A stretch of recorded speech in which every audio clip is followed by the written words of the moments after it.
one of the ways that Meher Baba drew me to him was through the little pieces of humor that he showed me about my life. And a lot of it at the time, this was in the 80s, the late 70s, I'd be at work and somebody would ask for a file and I'd go, oh, where am I going to find that file? And I'd open the drawer and the file would be in my hand. And the beginning of the month, November 2nd, is a feast called All Souls Day. And on All Souls Day in 1975, my brother's daughter was baptized. And having come from a Catholic background, we went to Mass. And the bulletin that they gave out was a picture of a harlequin all, dressed up, and it said Feast of Fools.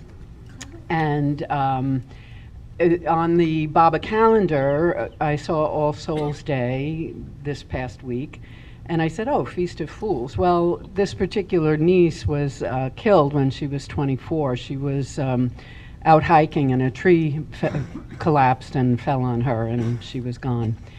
And my brother's only daughter, and it was, terrible. And it happened a week after our father died, so it was a rough time. But anyway, so I always think of Heather's baptism on All Souls Day. So I said, in my memory box, I have that bulletin from that baptism. I'm going to go and pull it out and scan it and send it to my brother and Heather's brother, Brian, my nephew. And, my back room, I have a closet that is my attic, and it's as overloaded as anybody's attic could be. And my memory box is tucked way in the back. So I'm thinking, okay. So I start, and all of a sudden, right next to me, there's a box full of books. And I said, I am trying to get together all my books for the sale next weekend. So I pull out this little box of books, and I open it up, and there are some pamphlets on the top. And the third one is this particular Mass bulletin. And so I got to scan it. I got to send it to my brother and everything. And I just thought, Bob is so sweet, to do that. Sweet? Yeah. So that's my mystical experience this month. Yay. This is pretty interesting, kind of funny actually. When I was 13 years old, I had been around a lot of Baba people who lived in the house that I grew up in. My mom and dad were divorced, but they switched places in the house, taking care of the kids. So I was the oldest, and I was about 12 or 13, and I used to walk across 95, which was down at the end of the block, and walk to the bowling alley and bowl. And then, so I had heard about Baba quite a bit. I didn't have any, decision-making process going on about Baba or any thought process, but I knew about Baba, I knew of Baba's name. So one day I'm walking to the bowling alley, and I had some thoughts going around in my mind while I was walking down the street, and it had to do with Baba. And I was thinking really hard about whatever it was. I forget exactly what I was thinking, but all I remember is that the most perfect thing happened to me in the split second that it happened. Is I'm just walking down the street, and I stepped in this humongous puddle of water. Big giant hole in the road, full of water, and I, boom, stepped right in it. And at that very moment, I thought of Bob and said, I know God is real. That's what happened to me at that moment, when I was really young. So that is, I'll always remember that. So let's see. I always loved Jesus. I didn't know why, but I always did. I wanted to know who he was. So at 13, I went to sing King of Kings, and that was a movie about Jesus. Maybe some of you have seen it. And I came out of that theater crying. And that's just one experience that I remember. So, I was on the road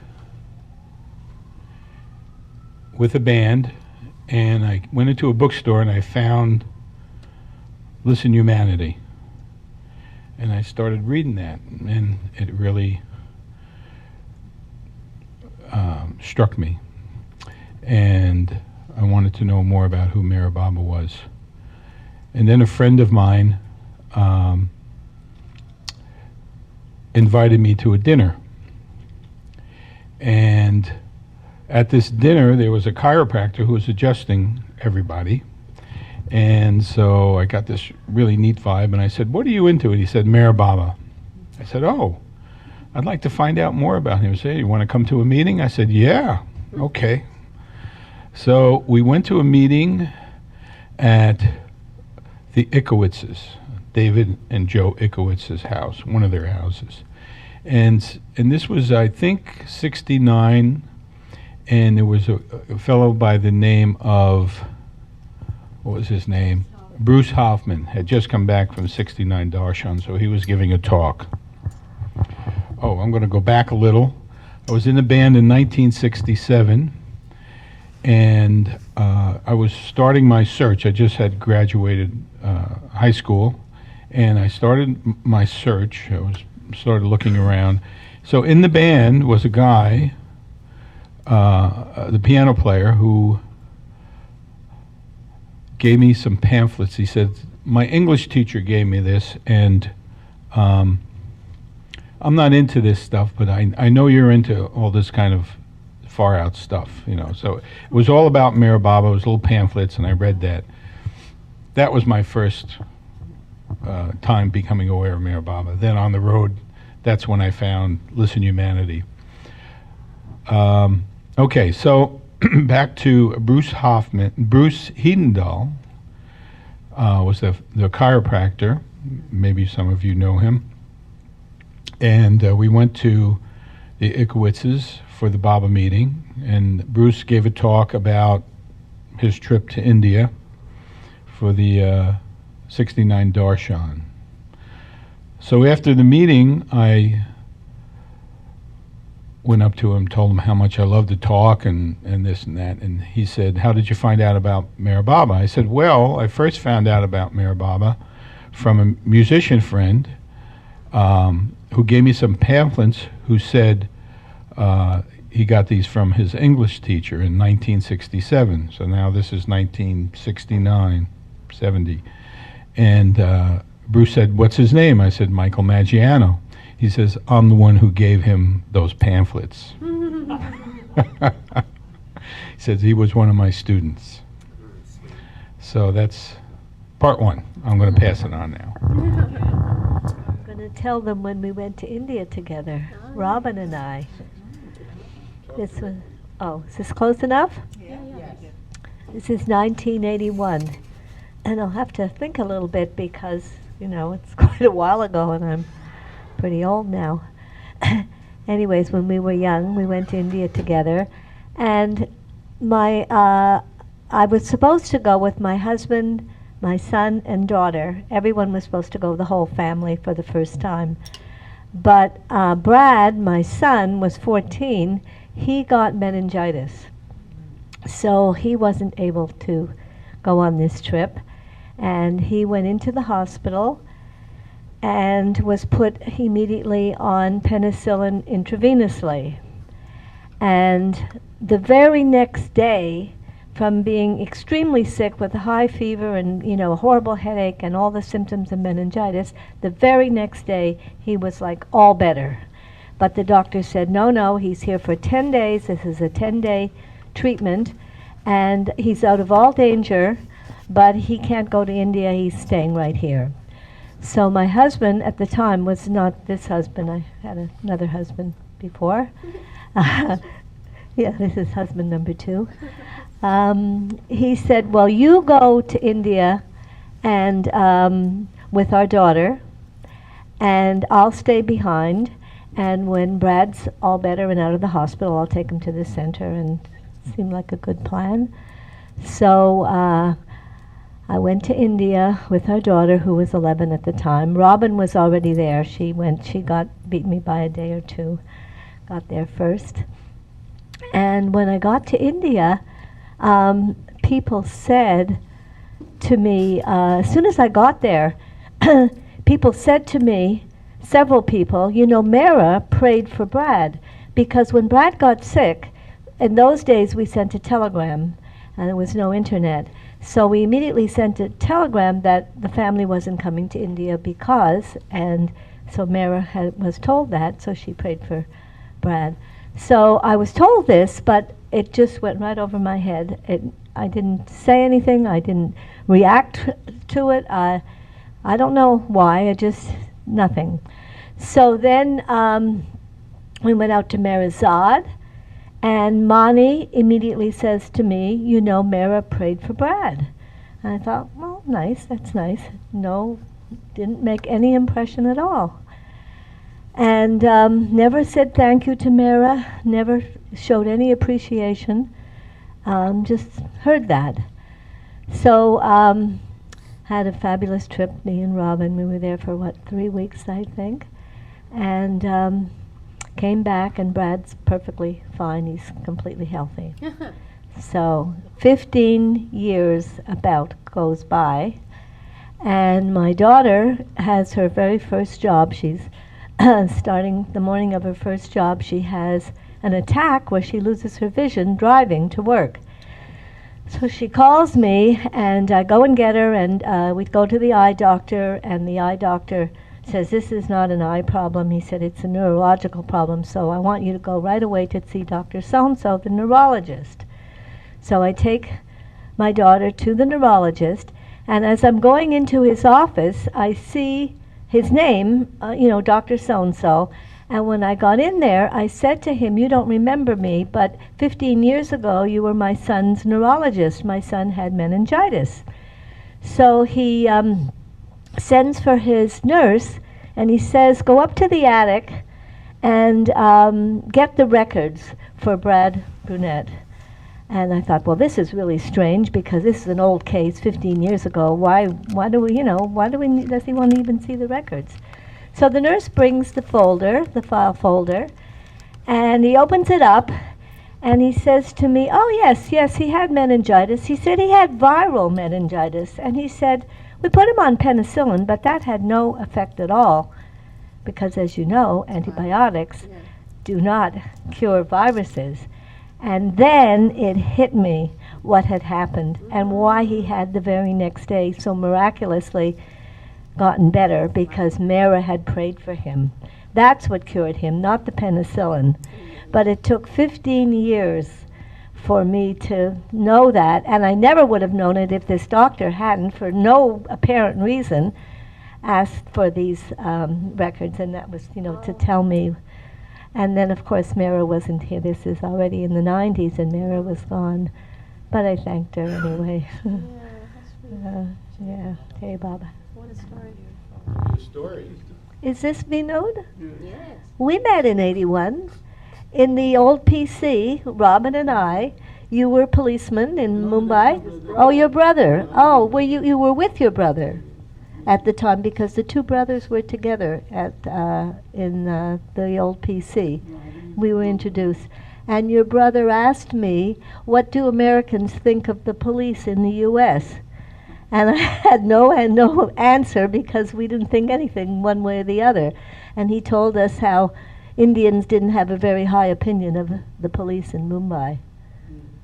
Is that still true? No? So what should I say? Actually, we were with Baba since our childhood. Through our parents, we came to Baba. My father was in search of a master, so he found, after going to various places, ultimately he was lucky, he found Baba in Pune. We were staying in Pune only in 1958. Then Baba took a lot of interest. When he met him first time in Guru Prasad, Baba took a lot of interest, and he told him, bring your family and be close to me. Baba was coming to West that time, but he gave him some references of 3 of his books. He said, read those books, and when I come back, we'll meet. So in 58, I think Baba came here only in Myrtle Beach. Then when he returned, he said, keep in touch. Then my father was he was in a government service, in the judiciary, he was a judge, and he used to be transferred every 3 years. So Baba told him, get yourself transferred to Ahmednagar and be close to me. So he tried and he got a transfer to Ahmednagar. It was early 60s, 61, 62. So we came to Nagar, but my father could not find a suitable house in Nagar to stay. So he was searching for a house. In the meanwhile, Baba told him, you come and stay in our Kuchru quarters, means Meher Nazar, which is now trust compound. It was Baba's property. So Baba told my father, you be here, be my guest, he told. All our full family, come and stay here. So we were so lucky. So we stayed in that, which is the present trust office, that was our home. For 4 years we were there. Baba kept us there with him, and he took a lot of interest in our family. He used to regularly come there, call us to Mehrazad. We were small children. We were about 10 years, me and my brother. But every time when he met us, he used to ask us, who am I? He used to ask us children. Then we used to say, God, Baba, you're God. But I've found that every time when we met him first, he used to ask that question to us. Then we used to say, Baba, you're God. And we had no other connection with any other God. So I think because he wanted to give us that conviction and faith, so every time he used to make us repeat, Baba, you're God. Then he used to feel, he used to say, but you're just saying or you feel from within. So actually we felt, because we had no other, we didn't know any other God. And that time we were going to a school in Nagar. There was only one convent school, Sacred Hearts Convent. There they used to tell us about Christ and tell us that Christ is God. And so I was also like you said you were attracted to Jesus. I was also attracted to Jesus somehow. And I felt that he's really God.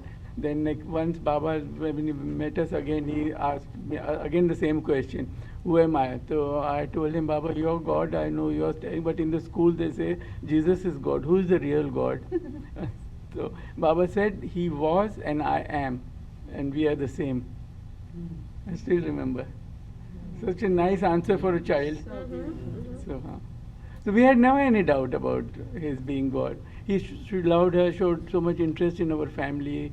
He was in seclusion most of the time, but he had given us permission to write. He said, you could write any letter to us children also.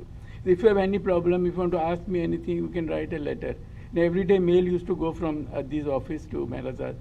So we also used to write any small things to ask Baba. And my mother used to write every 15-20 days, all her household things, any problem she had. She used to write to Baba and ask her, what should I do in this case? And Baba used to reply. Did she accept Baba at first? No, she had another story, I think that everybody knows. No. No? That's a famous story, how she came to Baba. So initially when my father came, Baba told my father, now bring your wife also. So my father told my mother, she had already a guru. They have a family gurus we have in India, everybody. So she had a family guru from her father's side, and they had faith in that guru and they used to visit them. So my mother said, I don't want to make any other guru. I have already got a guru. I don't want to go to Baba. But Baba then said, I'm not telling you to make me a guru. I'm just inviting you to meet me. What was your mother's name? Girja Khilnani. Her mention is there in Lord Mayor. So then she went reluctantly to Baba. Then there's a backstory to her in her life. When she was very small, they were brought up in a very religious family. My mother, from her father's side, they used to follow Sikh religion and read the Sikh, that holy book, Granth Sahib is known as. And father was very particular about religious. He used to make them pray and all and tell them about God. So she as a small child used to ask her father, but where is this God? You're telling about God all the time and he's all powerful. Where is he? Why can't we meet that God? We should be able to see him. So she asked everybody in the school, she asked and the teacher said, no, God lives in heaven. You can't meet him. But she was very curious. So she said, I am not getting a suitable answer, so I'll write a letter to God. So she wrote a letter to God in heaven. She put the address and she said, God, if you're there, I want to meet you. Or come and meet me. She wrote that letter and she posted that letter in a letterbox. Any letter. She thought God will get the letter. And as a small child, just she thought, she was 5-6 years old. And she didn't tell this to anybody, not to her parents, no to anybody. She put the letter in the letter and forgot about it. Then as a child she forgot about it. So now when she met Baba, Baba called her. So first thing Baba said, you didn't want to meet me, now you didn't want to come, but you were the one, you had written a letter to me. Don't you remember as a child, you wanted to meet God. So I am that God, I got that letter, therefore I called you to meet me. She had forgotten completely about it, and then she remembered. Then she remembered, and Baba said, therefore I called you. I don't want you to make me a guru or something. It was your interest to meet God.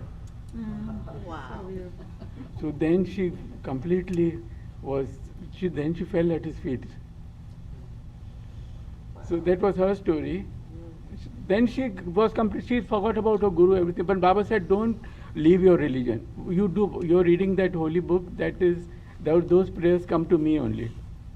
So you continue following that, your Sikh religion, read that Granth Sahib that is known as holy book. They've considered that as a guru now. So all in Gurudwaras and the Sikh temples, they read that. So she had till the end, she died in 2008 in Bombay, till the end she had that book and she used to read every day. And Baba said that if there's praise of God, Baba said they come to me only, so it doesn't matter. And you follow, he said you can follow your guru also, I have no problem. Ultimately everything comes to me because I am the God, I am the highest of the high. So all prayers to anybody comes to me, Baba said. So he said continue. So there are many small stories. Then 4 years Baba kept us close to him in the Kushru quarters. He used to visit us, he used to call us to Mehrazad, used to take interest in our studies, ask us every time. So we used to ask Baba about our studies and all, what we should do. So once we were in the school, so just I was about to go to the college. So I asked Baba, what should I study?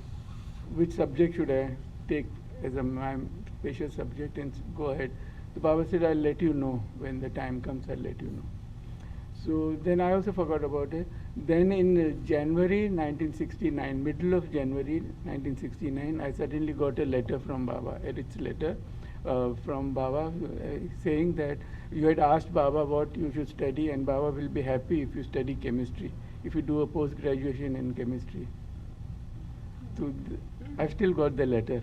Around middle of January 69, imagine, Baba was not well, he was suffering so much, he was in pain, but he remembered that and he let me know. And my brother had also asked, he was still younger, just out of fun he asked. He wanted to be a pilot. So he also asked, Baba said, you're too young, I'll also let you know later on. So he said, Baba, no, I want to be a pilot. I'll be a pilot. So Baba said, no. Baba said, no, don't be a pilot, but I'll let you know. You're still young. So when he came home, he said, no, I want to be a pilot, I'll be a pilot. Then he tried when he grew up, but he had an eye number, his eyesight became weak. So he was disqualified for that. He could not be a pilot. And other important thing. And when we were staying there, Baba had told us that now whenever you leave this town, you inform me. So once my father had little touring jobs, he used to go in the districts for inspection and all. So once in the rainy season, we went out, but we forgot to inform Baba somehow. So we went on a short trip in Nagar only, in a car in the rainy season. So when we were on the trip, suddenly our car skid in the rain and it overturned twice, rolled over twice and fell in a ditch. Wow. We all were 4 inside the car. We were 4 and drive, but fortunately nothing happened to anybody. Car just rolled over and straightly fell in a ditch. So we were very thankful to Baba and all that. When we came home, Adi Irani, who was Baba's secretary, he was our neighbor, we were staying together. He said, wherever had you gone 2 days back? Baba came, and normally Baba used to go to his office, then he used to inform us that I'll be coming to you. So he said that day Baba came and straight he went to your house, outside your house, and he stood there, your house was locked. He stood for a few seconds, then he touched the door and touched the hand to his head, and then he came to me. And why you didn't inform Baba? He had given an order that you should inform him and then go. So he said, no, sorry, we forgot. And that was the very time that that accident happened. Then we correlated. It was the very time when that accident happened. During that time, Baba was there, standing outside our door of our closed house. And then he saved us that way. So his nazar was constantly on us. There were many small such incidences. Those are precious.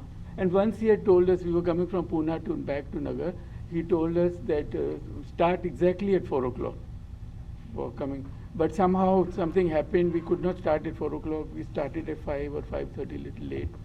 So then when we started for the journey, our car broke down after a few kilometers. Then we got it repaired somehow with difficulty. Then again after a few kilometers, again it broke down. It would not start. This kept on happening every few, means half an hour or 1 hour.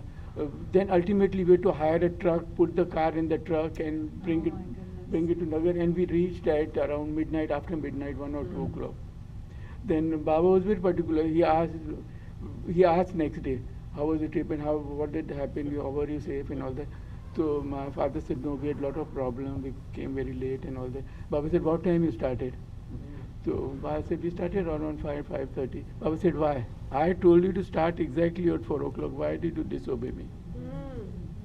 So Baba knew something was going to happen. In order to help us and overcome that problem, he changed the time. He knew what is good for us. We didn't know the importance of this small. Even he worked with such small things also. Baba said, therefore, always you should obey me. So we learned that lesson. How do you obey him now? So now Baba has told us so many things, how to live and all. And internally he guides. Now I've seen that internally, if we have any problem, if we just surrender to him and tell him, then we get an answer, or things manipulate that way. Circumstances change in such a way, so we have to do with particular thing. So that I feel is Baba's wish. Whatever happens naturally, that is Baba's wish in our life. I think in everybody's life. If we don't, suppose we want to do something, we try hard and it doesn't happen, and something else happens, so we should feel that this is Baba's wish for us. In Nagar Small, we had, last time I forgot to tell that in my talk. When we were staying there, Nagar Center was in the compound only. So we as children, we thought we should open a small Baba Center in our house. And Bahu's family was our neighbor. They were our neighbor. So we were children, myself, my brother, and Mehernath, Bahu's son and daughter Sheila. They were just staying close by. So they also said we will make a small center and then we'll invite Baba for doing the opening, and we'll have Baba programs. So we did that. We had a small room, we decorated it, we put Baba's picture, then we made it a small center, and they also did that. Mehernath and Sheila did in their house, and they said we'll invite Baba and then we'll ask Baba whose center is better and who loves you more. So it was a sort of competition. It was sort of, so we were not showing each other what preparations we were doing. So we had one small common servant who was working at both the houses. So we used to send him as a spy to see whether their center is better, and so that we improve. And so we made the center, both of us, and we invited Baba. So Baba said, when I come there, I'll come. So he came. We had put the ribbon and we told Baba to do the opening of the center. Then he came to our house first, he did the opening, we made him sit, then we sang bhajans for him. There was one very popular bhajan that time, Tumi ho Mata Pita Tumi ho. It was a movie song, but it was like a prayer. So Meaning of it is you are our father, you are our mother, you are our friend, you are our everybody. It was very popular bhajan that time. So we sang that, I still remember. We sang that, we gave prasad. We called our few friends who were staying around, we gave them prasad. Baba was happy. Then they called him Baba. Mehernath and Sheila. They called Baba to their place. So the same thing they did. Baba did their same thing. They sang their bhajan. And then we asked Baba, whose center, Baba, did you like? So Baba said, I'm there in both the places. How can I say one place is better than the other? So I am in both places, and he was satisfied. But I think then my brother says my brother, he says Baba didn't say like that. He said that when he was with us, he said your center is better, but don't tell them. And when he was with them, he said your center is better, but don't tell them. Which one did he? Like Baba. Which one did he open first? Huh? Which one did he open first? I think ours he opened first. See. He opened ours, then they called him. So my brother, we were small. I think Baba said that, but he says no. Baba said that to us privately, and then he told them privately that no, Baba, your center is better. Maybe Baba was mischievous. And then did you see it? Did Then you we go saw visit it. each other? Then we used to visit, and we used to call each other. Sweet. So many such things. Can you sing that part of that? I am not a singer, but Oh. it's Tumi ho mata pita, Tumi ho bandhu. So it's based on Gita's philosophy. Gita, Krishna has said that I am your father, I am your mother, I am your brother, I am your friend, I am your everybody. So it's based on that Gita's teaching. It's a very beautiful song. In Hindi it is. And it also says that we are helpless, we are nobody, we need your love, we need your grace, we surrender to you, we offer our life to you. Those words are very beautiful. It was very famous that time, so we sang, Baba liked it.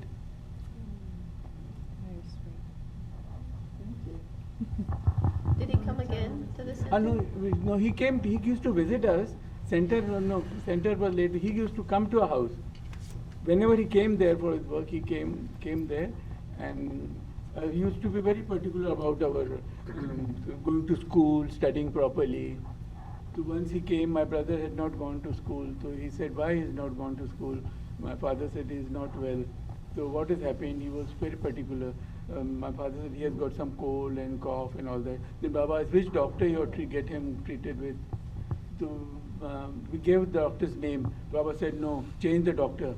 He gave the other doctor's name. Baba said he said go to this particular doctor for the treatment. Nice to have friends in high places. Baba was very your friend.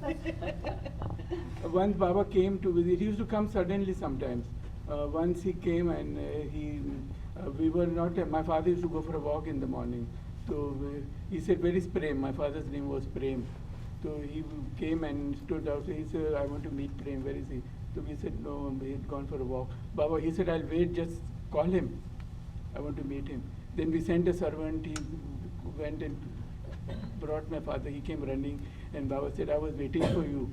So I wanted to meet you. My father was so touched. He waited all the way for him to come back. And so many small incidents are there. My father was there, he had some heart problems, was not keeping well. So he told my mother, no, I don't know, I may die anytime. So you be independent and all that. So my mother got frightened, so she wrote to Baba. She said, my husband, he's frightening me all the time that I'll die. Then, but what should I do? When Baba came next, when he used to go from Mehrazad to Guru Prasad, he used to halt there outside. And Baba lovers from Nagar used to just meet him and take his darshan there, outside this, on the main road. So he was going that day to Guru Prasad sometime. Then we met there. We met him, we took his darshan in the car. Then Baba said to my mother, don't worry at all, you have written to me, I know that you are worried, but Prem won't die, and he'll die after all these people who are standing here. He's got it, so don't worry at all. He'll surpass all these people who are standing here. So don't worry. And he gave the reference of a doctor. He told my father, go to this particular doctor. In the Booth Hospital, there was a hospital in Nagar, must have heard. Booth Hospital. So there one famous doctor was there. So Baba gave the name. He said, go to this particular doctor and get it treated through that doctor. So we were really blessed, and those were our favorite days. Those 4 years were the favorite period of our life. Still I remember all the time, as if it happened just yesterday.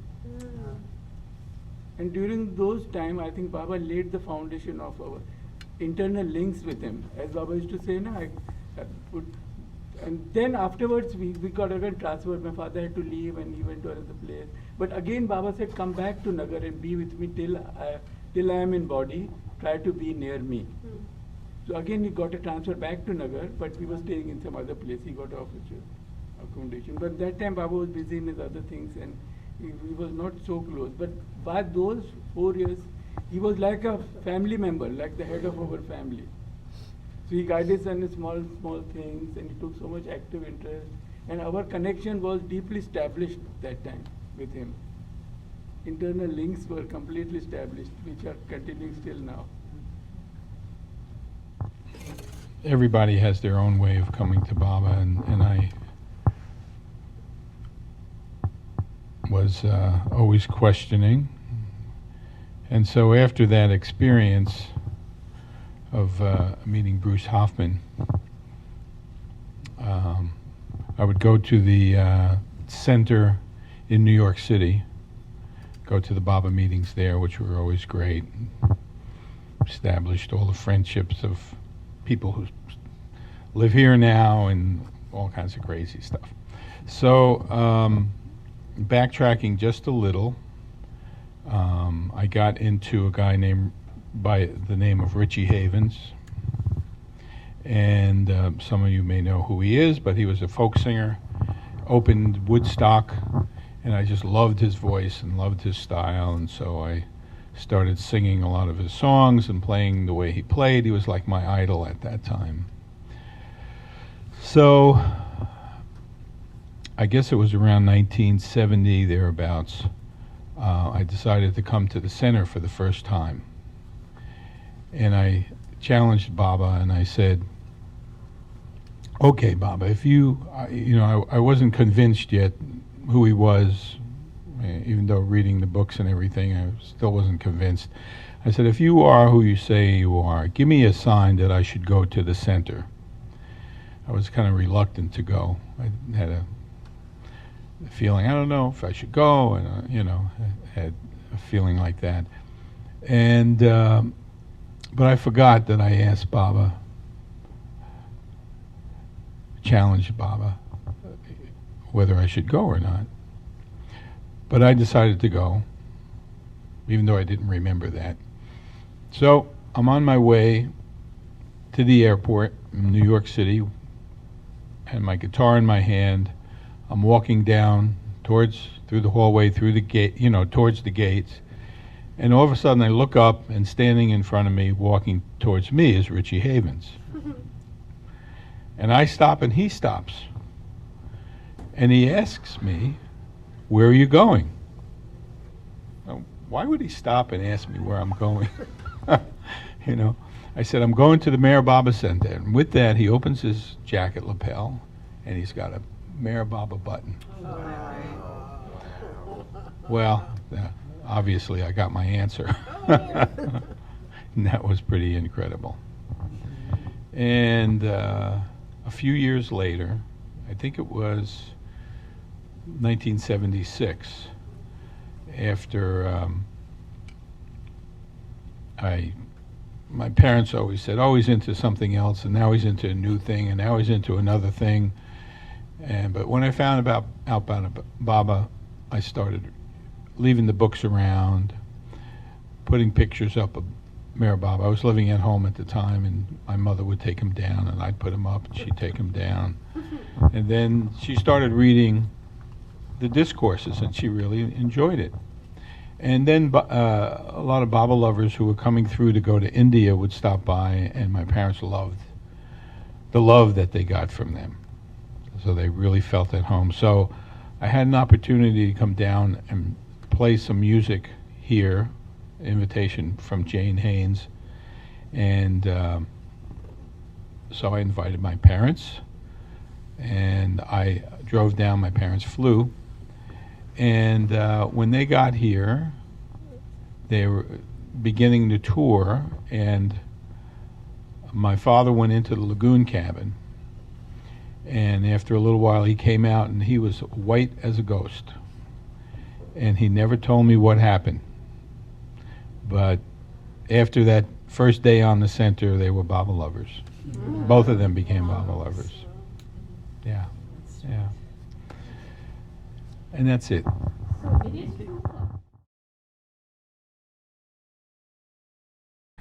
I'll just say that the first impression I had when I first met Mayor Baba was like a long lost son that had one day come home. That was my first impression. And Baba was so loving. I mean, the way he greeted me, he embraced me, gave me a big hug, he kissed me on my cheeks, and then he had me sit near him on the carpet next to him. I guess there was about as many people in the room as there is now, maybe 15 or 20 such people that were very close to him. So the first thing he asked me is how I had come. And I said, Baba, I was able to come because it was your will. And I knew how true this was, because for 6 months I was trying to find a way to go to raise the money or work my way on a ship or do anything. Nothing worked. Until one day I got so desperate because Mani had sent a letter saying that Baba would soon be entering seclusion for 6 months. And I thought, oh, it's been 6 months. Now it's another 6 months. It's too much for me. You know, I got to get over there. I got to see him. So when I got that letter, I became desperate because he was going to go into seclusion. Well, now I thought, what am I going to do? You know, desperate. In desperation, sometimes you can think something up. So I did. And I thought what I should have done in the first place, and I wrote Baba a letter, and I said, Baba, I want very much to have the benefit of your love, your direction, and your guidance. But the only thing preventing me from coming to see you is I don't have enough money to go. But I know if it is your will, I would be able to go, providing it's your wish. Quick, a letter comes back in no time at all. I was amazed how fast a letter could come from India. So Baba said one sentence. It was only one sentence in the letter. Don't worry. Circumstances will adjust themselves. Love. Love, Mayor Baba. Can you repeat it? Yeah. Baba had said, don't worry. Circumstances will adjust themselves. Love, Mayor Baba. That was all that was in there. So I got this here. I thought, oh, this is good. I wonder what's going to happen. Had no idea what was going to happen that was any different than what was happening, which was nothing. So within 2 weeks, I'm going to skip over the whole part of what happened, but I'm going to tell you the part of what occurred. And what occurred was, and 2 weeks later, I was there with Mayor Baba. The circumstances that wouldn't come together, that wouldn't work, everything all of a sudden started to come together and work. You know, no became yes. There's nothing like it, let me tell you. When things can work out instead of not, you're going to really like that. So now I'm there with Baba, and Baba was, in the mornings, he would have letters read to him that would come from many different countries, actually, and it was spoken of in many different languages, which Baba seemed to understand when Erich would read that. So the ones in English, of course, I could understand. And these letters, Baba would immediately reply to, but then sometimes he would say, this is my reply, but hold the letter. Don't send it until I tell you. Because I knew that Baba in his inner work had to do some work first with those persons that were going to receive it, in order so that when they got it, it would really have the right impact.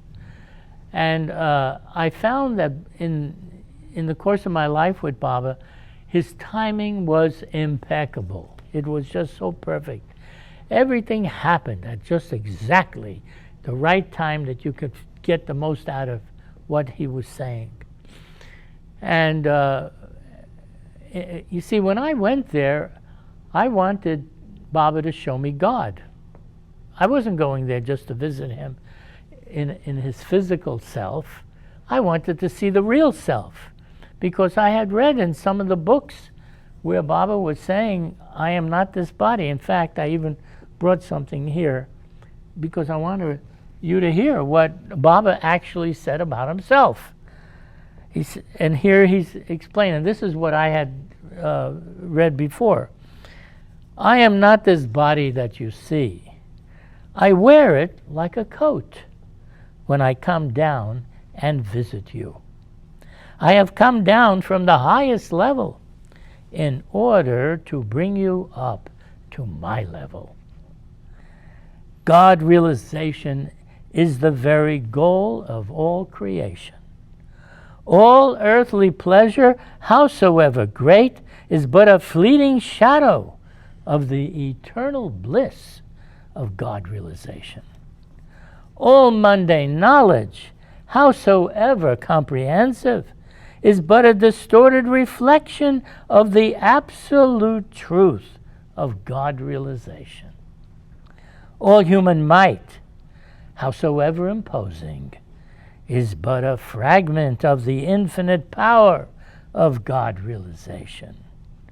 All that is noble, beautiful, and lovely, all that is great and good and inspiring in the universe is just an infinitesimal fraction of the unfading and unspeakable glory of God realization. My existence is for this love and truth, and to suffering humanity I say, have hope. I have come to help you in winning the one victory of all victories, to win yourself. Well now, I thought if anybody could read that and have any kind of thought about what the goal of life is, what they're here in this body and in this lifetime, all the mundane things, the politics, the religions, everything else is nothing compared to what Baba was explaining about why we're here and what the goal of our life is. We hardly ever think about that, because you think, well, I don't get any divine experiences. I'm not experiencing these things. But the point is, you will. And that was Baba's mission. His mission wasn't just to give you advice about your everyday affairs, that you have a problem with this, or somebody got sick, or somebody is getting married, or you need a job, or what. I mean, that was not the point. Sure, he helps with all those things. But the thing is, his mission. Why was he needing to incarnate in human form at all, or to be amongst us? It wasn't to settle some of our personal problems that maybe a good therapist could take care of as well. No, it was to give us the understanding and point us in the direction that he wants to give us his experience. His experience, which is the highest experience, which I just read what that experience is. That's our future, that's our destiny, and that's why you're following Mayor Baba and I'm following Mayor Baba, because nowhere else can you realize this or consciously experience this. This is what it's all about. This is why we're here. And when a person understands that, then they really can develop a detachment. In other words, you do everything like you're doing in the world, it's okay, but you have the understanding in the back of your mind that you're really going somewhere that is the goal and purpose of your existence. You have to experience what Baba is telling you he came to have us experience. Well now, I became a poet one day. I didn't know I could write poetry. All of a sudden, in 2010, I told Judy, my sweet Judy, I told her, I said, I think I can write poems. I hadn't written poems for many, many years. I wrote poems to Baba when Baba was living. For 10 years, I would write him poems. And it was the expression of what I felt about who he is and why I want to be with him and all of that. It was very personal and very loving. And Baba liked my poems, so okay. But then when he dropped his body, I stopped. I didn't write any more poems. I said, well, that's enough. Until 2010, so many years later. And in the beginning of the year, I said, Judy, I think I can write poems now. I'm going to write some poems. So you see this thick book? Poems. They're all poems. 150 poems. At the end of the year 2010, after I wrote these 3 books of poems, which was all put in one book, I said, that's enough. If anybody can read 150 poems, it's enough for them. Then I'd be lucky anybody can read that much. But okay, I'm going to read you this poem. Because, Baba spoke about the future. And he spoke about how 3/4 of the world would be destroyed. And there's something about that a lot of people didn't know, because a lot of people got very upset at the time when they heard that. They go, oh, this is terrible, this is really terrible. So now my poem describes what Baba gave me to understand about this. It came down from the highest of the high. 3/4 of the world would be destroyed. Mankind and angels trembled when they heard this news. From you, the sustainer of all things. Who would be saved on that fateful day? What did this declaration mean? Was this the great judgment being foretold? The separation of the good from the bad, like the chaff from the wheat? When the compassionate Father saw the fear and worry racing through so many minds, he gave his clarification. 3/4 of the world's ignorance would be destroyed. Was this the annihilation of 3/4 of the world's misery? 3/4 of the fear, dread, sorrow, pain, and the many plagues, mental, emotional, and physical, that has haunted mankind for ages? O divine Savior of mankind, you came not to destroy us for our weaknesses and ignorance, but to enlighten us, to bring a golden age of love and truth for all, to take us out of a dark age. The world does not need more death and destruction, but more life and love. You are the great awakener. You who are behind every heart and mind. You are the destroyer of the underpinnings of separateness. It is crumbling. Man and God are no longer divided. This is the truth that sets us free. Man and God are not divided. We have the tendency to worship God like he's someone else. He's up there somewhere, who knows where, can't see him. What Baba is saying is that your own self is the self that God is. But you're not seeing what you are. You're not seeing your unlimited being. You're seeing your very finite body and your mental constructions of thoughts and feelings. But when you go beyond the mind into that non-dual state that he has to take you to, because I don't know how you're going to get there otherwise, then you experience what you are. You experience yourself, but unlimited and not limited. And this is why he is saying that his love is unconditional. It's not for the good or the bad. He's in a non-dual state of being. It's not the opposites of good and bad and high and low and all that. He is in the state of selfhood. He's in the state where he sees the one self that is the self of everyone. Try to wrap your mind around that. The one self that is the self of everyone. When you realize God, it's sort of like a drop falling into the ocean. It's not an ocean of water in this case, it's an ocean of consciousness.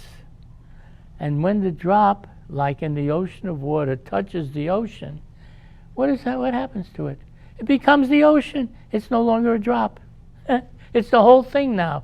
And it don't matter how many souls, how many people, how many drops of consciousness there is all over the universe, when it touches the ocean of consciousness, it becomes the same ocean. And that's why Baba said that anyone who realizes God, all these God-realized masters of the past, present, and what will be in the future, are all able to say, I am God, because they're saying, I am the ocean of everything. This is what they're really saying. Their consciousness has touched the ocean of consciousness and become the ocean. You know, like a drop of water, it touches the ocean of water, becomes the ocean. Well, now, when I understood this, you know, it took me a long time to gain an understanding of all this.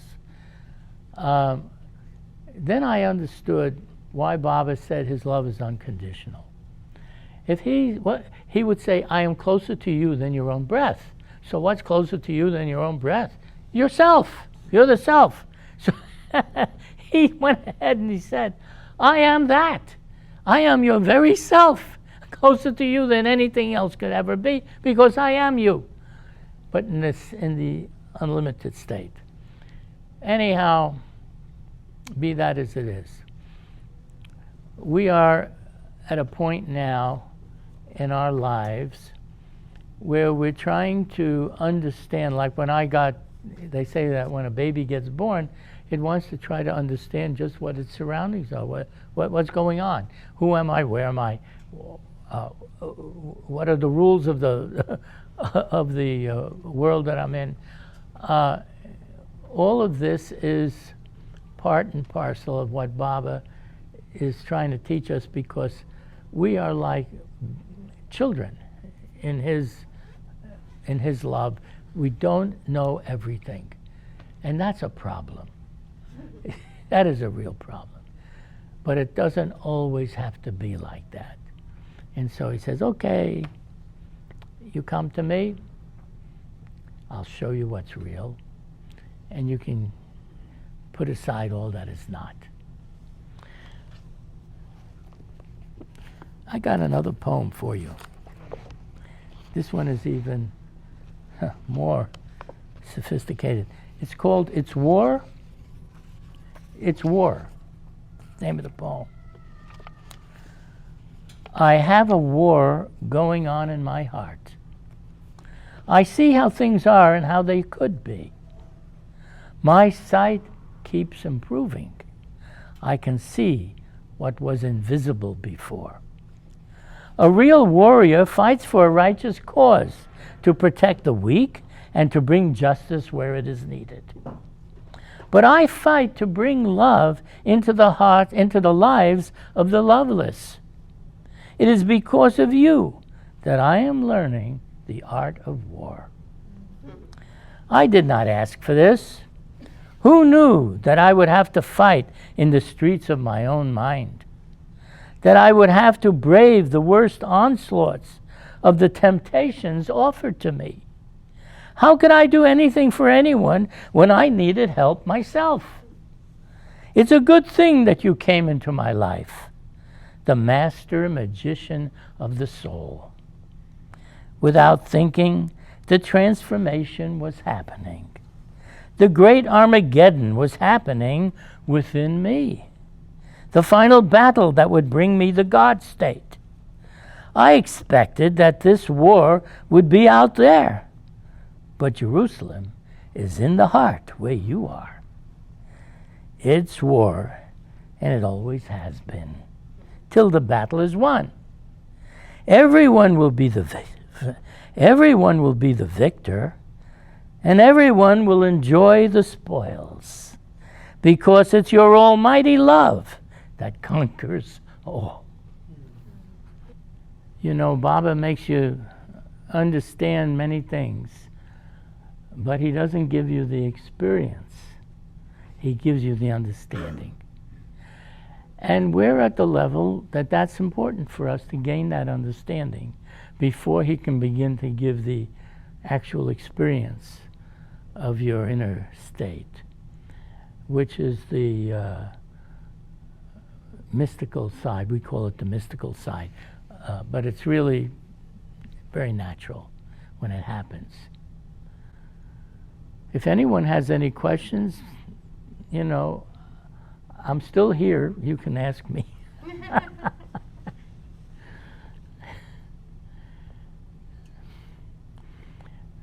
All right, I can answer that.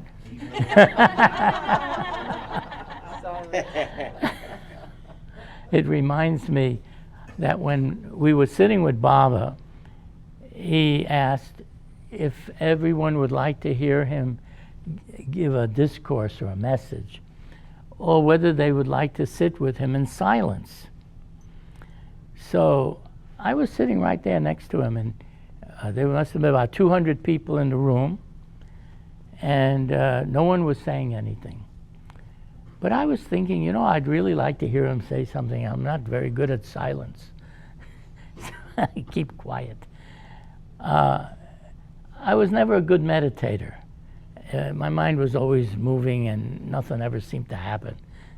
Well, in this case, Baba did begin to give a message out. It was like he read our minds. You know, he'd rather hear something because we weren't very good at sitting in silence. Although you never know what happens when you sit with an avatar in silence. It could be quite different. Maybe next time I'll try that.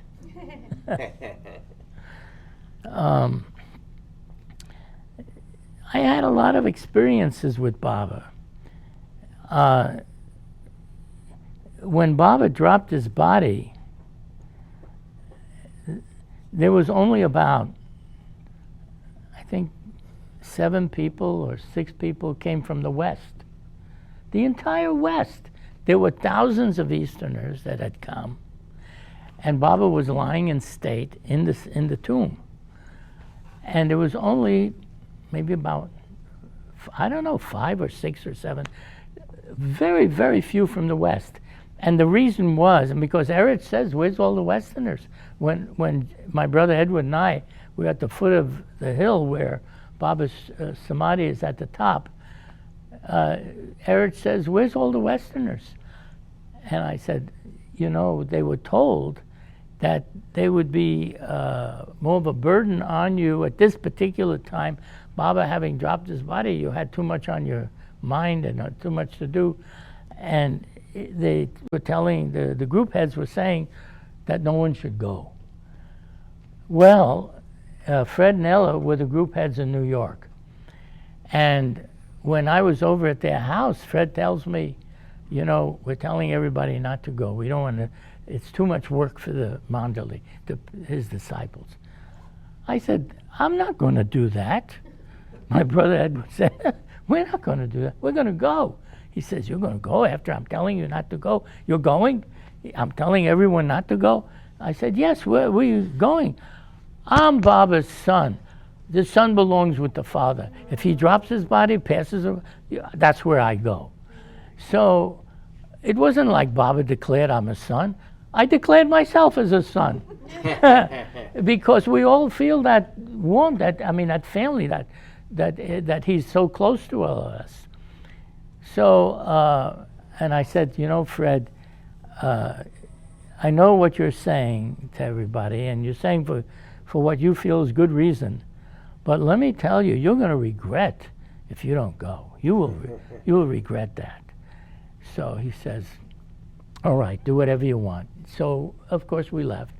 Later on, when he came, he did tell me, he said he would have liked to have been there at the time when you could still see Baba. I didn't even know you could still see him in the tomb, because the cable that came said that Mayor Baba has dropped his physical body to live eternally in the hearts of his lovers everywhere, and has been interned in his tomb, which he ordered to be built for him long ago, you see. So we thought, well, interned meant covered. That was not the case. He was not covered. In fact, we had the good fortune to be able to help cover Baba in that samadhi at that time, when the time came that he was to be covered. Because Mera had asked Baba before he dropped his body, how many more days he would have to suffer. And Baba said 7 more days. So on the 7th day, which was February 7th, that was the day that she said, now cover him, because she was truly heartbroken. She really suffered as a result of his passing. She was so close and loved Baba so completely. But then for 20 years, she lived on, and she told all the wonderful experiences she had with Baba to his lovers as they would come in pilgrimage to Mehrabad. So that they had the good fortune of hearing all of this from her directly. And when I went out to film in 1971, I filmed her stories about her telling the things that happened, because it was the first time that any of these Mandali ever told what happened when they were with him. All along, during Baba's life, the focus was totally on him, not on his disciples. This was not, they were just there to serve him, to obey whatever he asked them to do. But when he left his body, then the focus turned to them to tell us what happened during those years that you spent with him. And that they did. And that they did. And we filmed all of them at that time. And some of you may see the films. Some of them show them here at the center. And there are other centers that have it as well. How did you get involved in taking footage? Well, it happened at Adi and Merji in 1970. For the first time, there were 2 disciples coming to the West to tell their stories. And when we heard that they were coming over, we thought, oh, we should go to, because we were in Miami, we'll go to New York and we'll greet them when they come in through the airport. Be good for them to see somebody that they already knew, and along with others that had come there to greet them. So I was passing this camera shop, and I see they have a camera.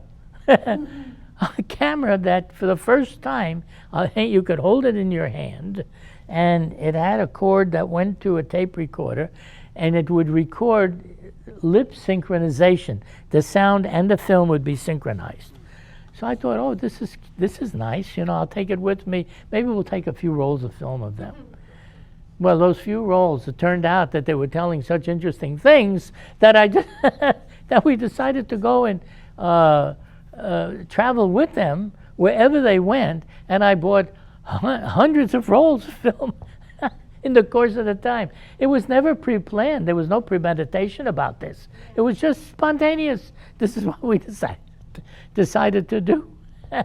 So we traveled with them, and as a result, there was 10 hours of movies that was done in private with them, and in hotels, and with the and when they were talking to groups of people, and it was just wherever they were, we would be filming them. I have a very interesting tale to tell what happened with Ivy Deuce. Ivy Deuce was the head of Sufism at that time. She was the Murshida. And so we traveled to California because Adi and Merji were going to California, so we wanted to film them there, and we did with the Baba groups that they talked to, but they were also going to talk to the Sufis. So I called up Ivy on the phone, And I said, you know, we're filming their stories. We would like to come to the Sufi Center when they talk over there as well. She says, well, that's not possible. I said, well, is there a reason for that? She said, well, he's going to be just talking to, they're going to just be talking to the Sufis. It's our chance to hear them. And we're not having anybody else come, just Sufis are going to be there for that. So I said, well, you know, this is an important thing. It's a documentary, you know, for the future as well. And we wanted to film their, everything they say. No, you can't do that. This is not for that. You can film them in other places. So you know what I did? I did the one thing that I had to do. I put the phone down as she's talking. No. I'm putting the phone down. I say, Baba, if you want us to be able to talk, to film so that people one day can see this here, then you're going to have to make it possible, because she's saying no. So I pick up the phone and she said, but you can come on Tuesday. All of a sudden, that was the day that they were coming there. The one day that they were going to come. So I said, that sounds good. I said, we'll be there. And that's what happened. You know, this is what happens. If you think that Baba, because he's not in physical form, he can't respond to your sincere request, and if it's for a good purpose, you're in. He'll turn it around. You know, he'll turn it around. Yes. How was it filming Mera? Mera was how it was to film Mera. Well, she told many stories about about her life with Baba. She was she loved Baba so dearly, so completely, and Baba loved her. Baba really loved her very much. Baba once said that in the hierarchy of things, he didn't use the word hierarchy, but in the way things are, Mera comes first, then the Mandali, then my lovers, then the world. And that's how he put it. And the stories that she told were very personal, very, like when Baba would be sitting at the table having tea, and she would, said Baba liked a lot of sugar in the tea. You know, you would put the sugar in. And you know how people were at that time. I don't know, maybe now too. What? So much sugar? You don't put so much sugar. It's no good for you. But with Baba, it was what he wanted, they did. And I just can only say that all of these Mandali, they told such really incredible things.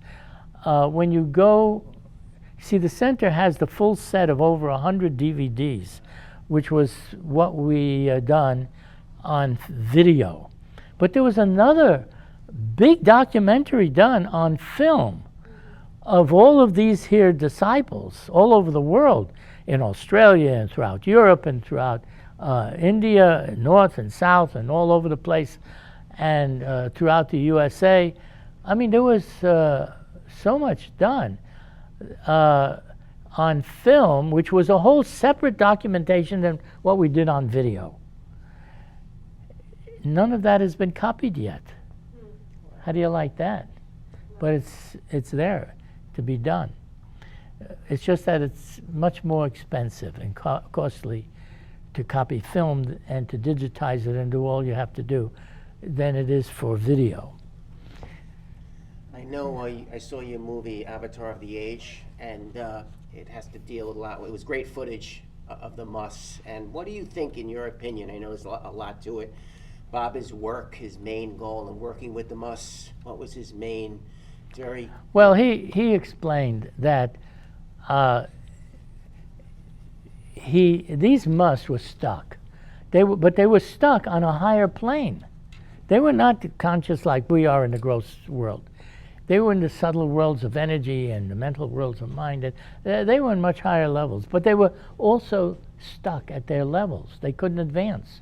So because he's the avatar, he would give them a push forward so that they could begin to advance again, but he would also want to use them for his own work for humanity here because he was in physical form. So this is what happened with the Mus. And Baba would go to every extreme to contact them. There was no hardship that was too hard that he wouldn't do. And he put his disciples through very difficult journeys, contacting them, because in India, it's not so easy to get around. Now it's much better. But in those days, it was really hard to get around. You had to go with bullock carts, and cars would get stuck in the muds and everything. I mean, it was a whole other thing. But you can see some of that in this movie, because it was taken at that time. There is no other film other than what is in that movie showing Baba journeying to contact Mus. How do we have that footage? Can you tell us about the making of that film? Well, Deshmukh was the same one that edited the original discourses of Meher Baba. He was a very intelligent man, and Baba would like making a fool of him at times, because they would play this game where you threw the ball at the, I don't know, at 7 tiles. That's what it was. Thank you. It was 7 tiles, and you had to throw the ball and knock over the tiles. That was the game. So Baba was very good, he's expert at whatever he did. And then the other Mandali would be throwing the ball, and they were getting it, not getting it. But Deshmukh could never hit the thing. So Baba would tell him, he had a string of PhDs and all kinds of degrees, a whole string. You say, how can a person get so many degrees? But he had it. Anyhow, so Baba would say, no, move up some. So he would move him up a few more feet, and he'd throw the ball again, nothing. Couldn't hit the thing. And Baba would move him up more, and still he couldn't hit it. Finally, he's practically on top of it, and he can't hit it. And then Baba just threw his hands up in the air and said, he can go now. It was a lot of fun. They had a lot of fun doing that. But that was Deshmukh. But he also took the footage of the Mus, and he told me that he asked Baba, he said, Baba, so much is written about these Mus in the Wayfarers that no one has seen them. Can't I take my camera, take some film? So Baba said, yes, in that case, okay, because there should be some record of the world later seeing how Baba was with the Mus. And so he took these clips. But if you would see the original footage that we worked from, you wouldn't recognize what you see in the film, because we did so much work to make that film flow, and where you could really see all the detail of everything that was going on. Which originally you would just see some fast clips, clip, clip, clip, and that would be like that. I'll give you an example. One of the scenes was where Baba was shooting marbles. Now this was not with the Mus, but it was another part of the film, where he was shooting marbles, and he was telling, in the movie you'll hear him telling of how he shoots marbles with the universe. It's incredible, for anybody to say a thing like that. So that particular piece of footage was 10 frames long. Now let me just tell you how long on the screen that is. 10 frames, and the film is going at 24 frames a second. Wow. 24 frames a second is how film goes through a projector. So this was 10 frames. Less than half a second. All right. By the time we were done with that footage, in full motion, we were showing from that 10 frames, it was about 45 seconds of film of Baba shooting marbles, and the things, and then it gave time for the things he would say about how he shoots marbles with the universe and this and that. I mean, some really important things he was saying, and with the music and everything, it just was able to flow. We saved that footage, you know. I mean, anybody else would have edited it right out. I mean, what can you do with 10 frames? You know, it's too fast. But we wanted to save everything and show and make something of everything. So that film footage, which was only about 30 minutes of film footage, turned into an hour and 20 minutes of film. And that's how you see what you're seeing on there. You would never recognize what that looked like in its original form. But now we have a really beautiful movie, and those musts too. Oh, those musts, they were something else. And you could see the bliss in their face, how they, and Baba was telling about how they experienced bliss, and you see the must and bliss. I mean, you had it in front of you. That was. That one big guy when he yeah, rolls yeah. his head back with the beaming smile. Right. That's right. That's right. The scene when he's walking away is just so moving. That's right. Oh. That's right. I thought of Henry's narration. Did Henry write the, did you and Henry both write the narration? I thought he was phenomenal. His narration was great. Well, that narration, no, Henry didn't write the narration. Try What? to repeat kind of what they're saying so we know what you're talking about, because without a microphone, they're not getting picked up. Oh, yes, he was asking about Henry Kashouti, who recited the quotations of Mayor Baba, the quotes, because the whole film is Mayor Baba's own quotes. You know, we didn't use any narration that somebody makes up. We wanted people to hear exactly what Baba said, because Baba always spoke so clearly. Who's going to say it better if they tried to narrate it themselves? But Henry Kashouti was the one that recited the quotes that were in that film as the voice of Baba. Now, Baba was silent, so naturally the whole film was taken. There was no no sound to it. When Deshmukh took this film, it was all silent film. We had to add whatever Baba said in those scenes from what we from what was found during the times that he was with it. So it's a very close simulation of what could have been said, but it certainly matched what people were seeing so that they could understand better what Baba was doing. And we had like Baba telling the story of what he was doing. Well, now, but you asked about how it was written. After the whole film was done, just film-wise, no sound, just a picture, after it was all done and put together and everything, that's when I wrote a script, which was the script that is in that movie, which had all the words matching the picture, all of the music, what's music, where it begins, starts, ends, all of that, because a lot of the words in the songs matched what was going on the scene. And we took those, so I took those parts that would match it, that's what you would hear. And the music, so the music flowed, you know, like that. Henry then was brought in to recite the dialogue, the words. And when he did that, there was no picture that he was, we tried it first with the picture and it didn't work. So I said, just say what it is, and then in the editing booth, we will match it up ourselves to the picture. So that's how his voice came into the film.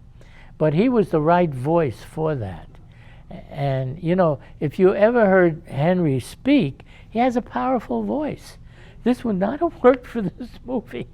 So I said, Henry, when you speak, just speak above a whisper. Recite the words, but above a whisper. And so his voice in that way came across really nice.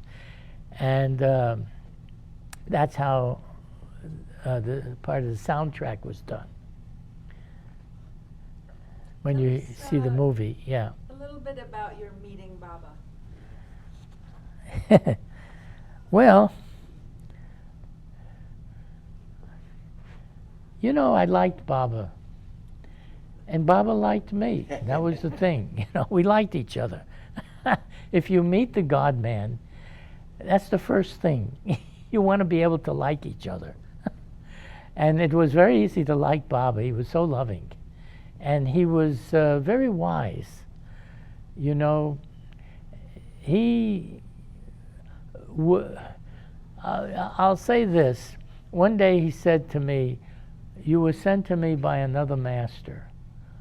He never explained who that person was or who what. But at the time, I didn't have the curiosity either to want to know that, because I was with Baba, you know, with the avatar. What am I going to think about who else? But it was good of somebody that was capable of doing a thing like that to arrange this time for me. Now, I did have a dream, and this was some years later, in which I saw Baba in my dream, along with a bunch of other young people. We were sitting around him. And Baba was saying, "I have to go now down to the earth, and because I have to help the humanity. So who wants to come with me?" And so the others, they raised their hand. There was a small group of young people with him. And then, but I didn't raise my hand. So in the dream, Baba looked at me and he said, "Don't you want to come?" I said, "No, I don't want to go." He says, "Why not?" I said, "Because it's such a big planet. There are so many people there.